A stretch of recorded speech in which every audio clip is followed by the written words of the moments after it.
Assalamu alaikum. Welcome to my YouTube channel Knowledge for Students. Students, today we are starting the class number 36 and in today's class we are going to start future perfect continuous tense. So students, class शुरू करने से पहले अगर अभी तक आप लोगों ने मेरे चैनल को सब्सक्राइब नहीं किया तो प्लीज़ सब्सक्राइब के बटन पर क्लिक कर दें। अगर आपको मेरी वीडियोस पसंद आ रही हैं और अगर आप इनसे कुछ सीख रहे हैं तो प्लीज़ लाइक एंड शेयर के बटन पर क्लिक कीजिए। और अगर आपको कोई भी कंफ्यूजन हो रहा है या कोई इशू हो रहा है तो प्लीज़ आप लोग कमेंट्स बॉक्स में जाके कमेंट्स कर सकते हैं। तो चलें गाइस, स्टार्ट करते हैं हमारी आज की क्लास। स्टूडेंट्स, हम बात करने जा रहे हैं आज फ्यूचर परफेक्ट कंटिन्यूअस की। सो फ्यूचर परफेक्ट कंटिन्यूअस के सेंटेंसेस कौन से सेंटेंसेस होते हैं? ऐसे जुमले जिनमें आने वाले वक्त में कोई काम जारी होगा लेकिन साथ वक्त बताया जाए कि काम कब से जारी होगा। यानी कि ऐसे जुमले जिनमें आने वाले वक्त में कोई काम हो रहा होगा, कोई काम हो रहा होगा यानी कि वो काम खत्म नहीं हुआ होगा, यानी कि जिस वक्त के बारे में हम बात कर रहे होंगे उस वक्त वो काम जारी होगा या हो रहा होगा, खत्म नहीं हुआ होगा, लेकिन साथ वक्त बताया जाएगा कि काम कब से जारी होगा। ओके, सो उर्दू जुमलों के आखिर में रहा होगा, रही होगी और रहे होंगे वगैरह आता है। राइट, अच्छा याद रखिएगा, रहा होगा, रही होगी और रहे होंगे फ्यूचर कंटिन्यूअस के अंदर भी आ रहा होता है, ठीक है, लेकिन वहां पर ये होता है कि टाइम मेंशन नहीं होता कि काम कब से जारी होगा। फ्यूचर परफेक्ट कंटिन्यूअस और फ्यूचर कंटिन्यूअस के अंदर फर्क सिर्फ और सिर्फ इतना है कि फ्यूचर कंटिन्यूअस के अंदर वक्त का जिक्र नहीं होता, लेकिन फ्यूचर परफेक्ट कंटिन्यूअस के अंदर वक्त बताया जाता है कि काम कब से जारी होगा। लेकिन ये चीज याद रखिएगा कि वक्त के साथ लफ्ज से आ रहा होगा, ये बात आपने जहन में रखनी है, ठीक है, वक्त के साथ लफ्ज से लाजमी आ रहा होगा इसमें, ठीक है। तो ये हमारे फ्यूचर परफेक्ट कंटिन्यूअस के सेंटेंसेस होंगे। अच्छा, अब इसकी स्ट्रक्चर क्या होगी? First of all subject, then will और शैल, इन दोनों में से कोई एक चूज करना है। अब आपको पता है कि किसके साथ शैल आता है, किसके साथ विल आता है, तो आपको पता है कि आई और वी के साथ हम शैल यूज करते हैं और बाकी सबके साथ विल आता है। Then have been, then first form with ING, then object, then since और फॉर, इन दोनों में से कोई एक चूज करना होता है। तो अब वो भी डिटेल से मैंने पिछले क्लास के अंदर मैंने I mean present perfect continuous के अंदर ये मैंने डिटेल से बताया था कि वो कहां पर यूज होगा, ठीक है, सिंस कहां पर आता है और कहां पर फॉर आता है, तो उसके बाद फिर टाइम का जिक्र आएगा, ठीक है। अच्छा, अब तीन सेंटेंसेस मैंने लिखे, जैसे कि हमारे पास सबसे पहला जो सेंटेंस है वो है माली सुबह से पौधों को पानी दे रहा होगा। माली सुबह से पौधों को पानी दे रहा होगा। So first of all we have to look at the subject. सबसे पहले हमने ये देखना है कि इस सेंटेंस के अंदर सब्जेक्ट कौन है, काम करने वाला कौन है। तो काम करने वाला कौन है यहाँ पे? माली। तो माली को इंग्लिश में कहते हैं गार्डनर, द गार्डनर। अच्छा, यहां पर याद रखना, इस दा में आपने कंफ्यूज नहीं होना। इंशाल्लाह दा की मैं डिटेल्ड वीडियो बनाऊंगा, ठीक है, लेकिन जब पार्ट्स ऑफ स्पीच को पढ़ेंगे तो वहां पर इसकी मैं इंशाल्लाह डिटेल्ड वीडियो बनाऊंगा। तो अभी फिर वक्त आपने दा में कंफ्यूज नहीं होना। अगर आप ना भी लगाए तो कोई मसला नहीं है, चल जाएगा। द गार्डनर, देन अब गार्डनर के साथ विल आएगा, then have been, the gardener will have been, then first form with ING. तो अब यहां पर काम कौन सा करना है? पानी देना। तो पानी देना की इंग्लिश होती है वाटर, ठीक है, तो इसके साथ आईएनजी लगेगा तो वॉचिंग हो जाएगा। The gardener will have been watching, the gardener will have been watching. लेकिन किस चीज को दे रहा होगा? पानी किस चीज को दे रहा होगा? ऑब्जेक्ट क्या है यहाँ पे? पौधों को। सो पौधों की इंग्लिश होती है plants, watching the plants. The gardener will have been watching the plants. उसके बाद हमने ये डिसाइड करना है कि सेंस लगाना है या फॉर। तो अब देख लेना कि टाइम का नाम है या टाइम की तादाद है। तो वक्त का यहां पर नाम आ रहा है सुबह, सो यहां पर अब सेंस लगाना पड़ेगा।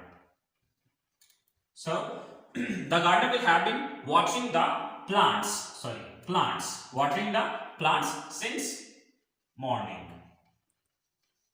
So the gardener will have been watching the plants since morning. के जो गार्डनर है वो सुबह से पौधों को पानी दे रहा होगा। हमारे पास नेक्स्ट सेंटेंस है, धोबी 2 घंटों से कपड़े धो रहा होगा। सो सब्जेक्ट कौन है यहां पर? धोबी। तो धोबी की इंग्लिश है washerman. So the washer man, the washerman, then will या शैल, तो यहां पर विल आएगा, विल हैव, यानी कि फिर नेक्स्ट ये आएगा will have been. Then verb first form with ING, तो वर्ब क्या है यहां पर कपड़े धोना, तो धोना की इंग्लिश है वॉश, तो ये आईएनजी में वॉशिंग आ जाएगा। So the washerman will have been washing, क्या धो रहा होगा, the clothes, the washerman will have been washing the clothes. अब ऑब्जेक्ट के बाद सिंस या फॉर, तो आप यहां पर देखना कि टाइम की तादाद है या टाइम का नाम है, तो यहां पर 2 घंटे से टाइम की तादाद है, तो यहां पर फॉर आएगा, फॉर। तो नेक्स्ट क्या है, टाइम 2 घंटे से 2 hours। So the washerman will have been washing the clothes for 2 hours। कि वॉशरमैन या धोबी जो है वो 2 घंटों से कपड़े धो रहा होगा। लास्ट सेंटेंस है हमारे पास कि वो 5 बजे से सबक याद कर रही होगी। सो हमारे पास सबसे पहले सब्जेक्ट कौन है, वो, यानी कि वो एक लड़की है, तो वो एक लड़की की क्या है इंग्लिश, शी के बाद विल या shall, will, then have been, she will have been, then first form with ING, तो यहां पर काम क्या कर रही थी, सबक याद कर रही थी या सबक तैयार कर रही थी। तो सबक याद करना या सबक तैयार करना की इंग्लिश होती है प्रिपेयर, तो प्रिपेयरिंग आईएनजी हो जाएगा। So she will have been preparing, क्या याद कर रही थी, सबक, her lesson। So she will have been preparing her lesson। अब ऑब्जेक्ट के बाद हमने सिंस या फॉर में से चूज करना है, तो देखना है वक्त का नाम है या वक्त की तादाद है, यहां 5 बजे से वक्त का नाम है, तो यहां पर सिंस आएगा, since। She will have been preparing her lesson since 5 o'clock। So she will have been preparing her lesson since 5 o'clock, कि वो 5 बजे से अपना लेसन या अपना सबक तैयार कर रही होगी। सो स्टूडेंट्स, ये है हमारे फ्यूचर परफेक्ट कंटीन्यूअस के सेंटेंसेस। अगर आप प्रेजेंट परफेक्ट कंटीन्यूअस को देखें तो उसमें आपको फर्क प्रेजेंट परफेक्ट कंटीन्यूअस और फ्यूचर परफेक्ट कंटीन्यूअस में फर्क सिर्फ इतना नजर आएगा कि यहाँ पर हमने वहां पर हैज और हैव 2 यूज हो रहे थे, यहाँ पर सिर्फ हैव यूज हो रहा है, और दूसरा चेंज आपको ये नजर आएगा कि यहाँ पर हैव से पहले शैल या विल लगाया गया है। अच्छा, अब जब हम इसके नेगेटिव सेंटेंसेस बना रहे हैं, तो नेगेटिव सेंटेंसेस के लिए मैंने आपको बताया था कि अगर किसी सेंटेंस के अंदर 2 या 2 से ज्यादा हेल्पिंग वर्ब आ रहे हो, तो आपने करना यह है कि अपने फर्स्ट हेल्पिंग वर्ब के बाद नॉट लगा देना है। तो देखिए हमारे पास इस सेंटेंस के अंदर 3 हेल्पिंग वर्ब हैं, विल, शैल, यानी कि ये इन दोनों में से कोई एक यूज होता है, ठीक है। उसके बाद हैव बीन, 2 ये हैं और 1 ये है, ठीक है, तो ये टोटल 3 है। तो इसका मतलब ये हुआ कि जब हम इसका नेगेटिव बनाएंगे तो अपने फर्स्ट हेल्पिंग वर्ब के बाद नॉट लगाएंगे, तो यानी कि विल और शैल के बाद नॉट लगाएंगे, तो ये हमारा नेगेटिव सेंटेंस बन जाएगा, ठीक है। तो चलिए आइए देखते हैं इसके नेगेटिव सेंटेंसेस को। स्टूडेंट्स, हमारे नेगेटिव सेंटेंसेस की जो स्ट्रक्चर है वो है सब्जेक्ट प्लस विल और shall plus not plus have been plus first form with ING plus object then since or for plus time and at the end there is a full stop। तो हमारा सबसे पहला जो sentence है वो है कि अब्बू 2 माह से दफ्तर नहीं जा रहे होंगे। सो फर्स्ट ऑफ ऑल सब्जेक्ट कौन है, अब्बू, फादर, देन विल या शैल, तो यहां पर विल आएगा, father will, then not, then have been, father will not have been. वो क्या है यहां पे, जाना, गोइंग, गो है तो इसको आईएनजी में लिखेंगे तो ये गोइंग हो जाएगा। Father will not have been going, अब कहां जाने की बात हो रही है, दफ्तर में, so going to office, father will not have been going to office. अब सिंस या फॉर में से कोई एक चूज करना है, तो देखना है कि वक्त की तादाद है या वक्त का नाम है। तो यहां पर अगर हम देखें तो यहां पर वक्त की तादाद आ रही है, तो तादाद के लिए हम फॉर लगाते हैं, फॉर, देन टाइम क्या है, 2 माह, 2 months। So father will not have been going to office for 2 months, कि अब्बू 2 माह से ऑफिस नहीं जा रहे होंगे। नेक्स्ट हमारे पास सेकंड सेंटेंस है कि बच्चे सुबह से इस ग्राउंड में नहीं खेल रहे होंगे। So सबसे पहले सब्जेक्ट कौन है, बच्चे, the children, then will या shall, will, then not, then have been, children will not have been, then verb क्या यहां पर खेलना, खेलना की इंग्लिश क्या है, playing. The children will not have been playing, क्या नहीं खेल रहे होंगे, सॉरी यहां पर किसी गेम की बात नहीं हो रही, इस ग्राउंड में, इन दिस ग्राउंड, कब से, अब यहां पर टाइम का क्योंकि जिक्र आएगा तो सुबह से, तो वक्त का नाम है तो यहां पर सिंस आएगा, since morning. So children will not have been playing in this ground since morning, के बच्चे इस ग्राउंड में सुबह से नहीं खेल रहे होंगे. हमारा लास्ट सेंटेंस है कि मैं 6 बजे से कंप्यूटर पर काम नहीं कर रहा हूंगा. So who is the subject here, सबसे पहले सब्जेक्ट कौन है, मैं, तो मैं की इंग्लिश क्या है, आई. देन आई के साथ शैल आता है, I shall, then not, then have been, I shall not have been. Verb क्या है यहां पर, यानी कि वर्ब क्या है, काम करना. सो काम करना की इंग्लिश क्या है, work. So with ING it's working. I shall not have been working. किस पर काम करने की बात हो रही है, ऑब्जेक्ट क्या है, computer, on computer. I shall not have been working on computer. आप सिंस या फॉर में से कोई एक चूज करना, तो देखिए वक्त का नाम है या वक्त की तादाद है, तो यहां पर वक्त का नाम है 6 बजे से, तो 6 बजे से वक्त का नाम है तो यहां पर सिंस आ जाएगा, since 6 o'clock.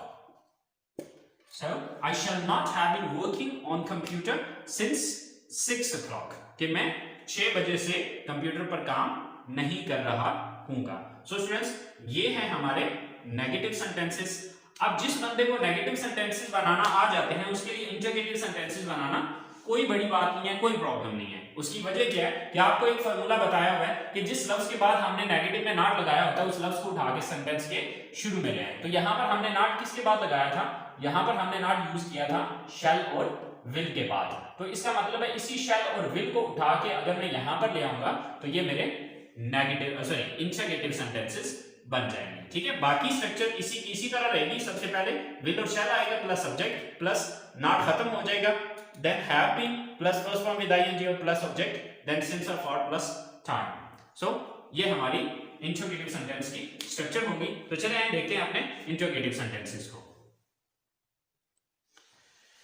So students interrogative sentences की जो हमारी स्ट्रक्चर है, फर्स्ट ऑफ ऑल will और shall plus subject, after that have been, then first form with ing plus object, then since or for plus time, and the end there is a question mark, right? So हमारे पास सबसे जो पहला sentence है वो है कि क्या आप सुबह से तिलावत कर रहे होंगे. So first of all will और shall, तो वो सब्जेक्ट को देखते हुए डिसाइड करेंगे. सब्जेक्ट कौन है, you है, तो you के साथ will आता है, will. then सब्जेक्ट कौन है, आप, तो आपकी इंग्लिश क्या है, you. then have been, will you have been. Then first form with ing, तो काम क्या कर रहे होंगे, तिलावत कर रहे होंगे. तो तिलावत करना की इंग्लिश क्या होती है, रिसाइट. तो रिसाइट की ing form reciting. Will you have been reciting, किसकी तिलावत कर रहे होंगे, सॉरी इसका तो हर जिक्र नहीं है कि will you have been reciting. आप सुबह से सॉरी क्या आप तिलावत कर रहे होंगे. आप चूंकि ऑब्जेक्ट यहां पर नहीं है तो आप सिंस या फॉर नेक्स्ट लगाना है. तो आप सिंस या फॉर में से चूज करने के लिए हमें सबसे पहले देखना पड़ेगा वक्त का नाम है, ये वक्त की तादाद है, तो यहां पर वक्त का नाम है, तो यहां पर सिंस आ जाएगा, सिंस. देन सुबह से morning. So will you have been reciting since morning, क्या आप सुबह से तिलावत कर रहे होंगे. नेक्स्ट सेंटेंस है हमारे पास, वो क्यों 2 घंटों से इंतजार कर रही होगी.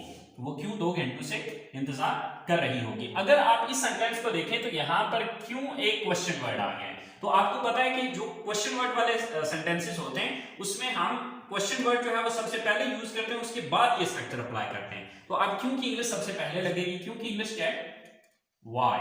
देन सब्जेक्ट कौन है, वो. तो अब वो एक लड़की है तो शी के साथ विल आता है या शैल, डेफिनेटली विल आता है, शी विल. देन सब्जेक्ट के साथ सॉरी सब्जेक्ट कौन सा है यहाँ पे, वो एक लड़की है, so she, why will she then having, why will she have been. अब वर्ब क्या है, वेट, इंतजार करना, तो वेट की ING form waiting, so why will she have been waiting. अब ऑब्जेक्ट यहां पर नहीं है, तो अब इसके बाद हमें सिंस या फॉर में से कोई चूज करना है, तो देखिए यहां पर वक्त क्या है, 2 घंटों से, तो मतलब वक्त की तादाद आ रही है, वक्त का नाम नहीं है, तो वक्त की तादाद के लिए हम फॉर का वर्ड यूज करेंगे। सो व्हाई सॉरी वो क्यों 2 घंटों से इंतजार, ठीक है, ओके फॉर, तो अब इसके बाद टाइम 2 घंटों से 2 hours, so why will she have been waiting for 2 hours, कि वो 2 घंटों से क्यों इंतजार कर रही होगी। नेक्स्ट हमारा जो लास्ट सेंटेंस है वो है कि क्या हम एक हफ्ते से अपना वक्त जाया कर रहे होंगे। तो फर्स्ट ऑफ ऑल विल या शैल, तो आप सब्जेक्ट पहले देखेंगे, सब्जेक्ट कौन है, सब्जेक्ट है हमारे पास वी, तो वी के साथ शैल आएगा, तो सबसे पहले हम शैल का यूज करेंगे, देन सब्जेक्ट कौन है, हम we, shall we, then have been, so shall we have been.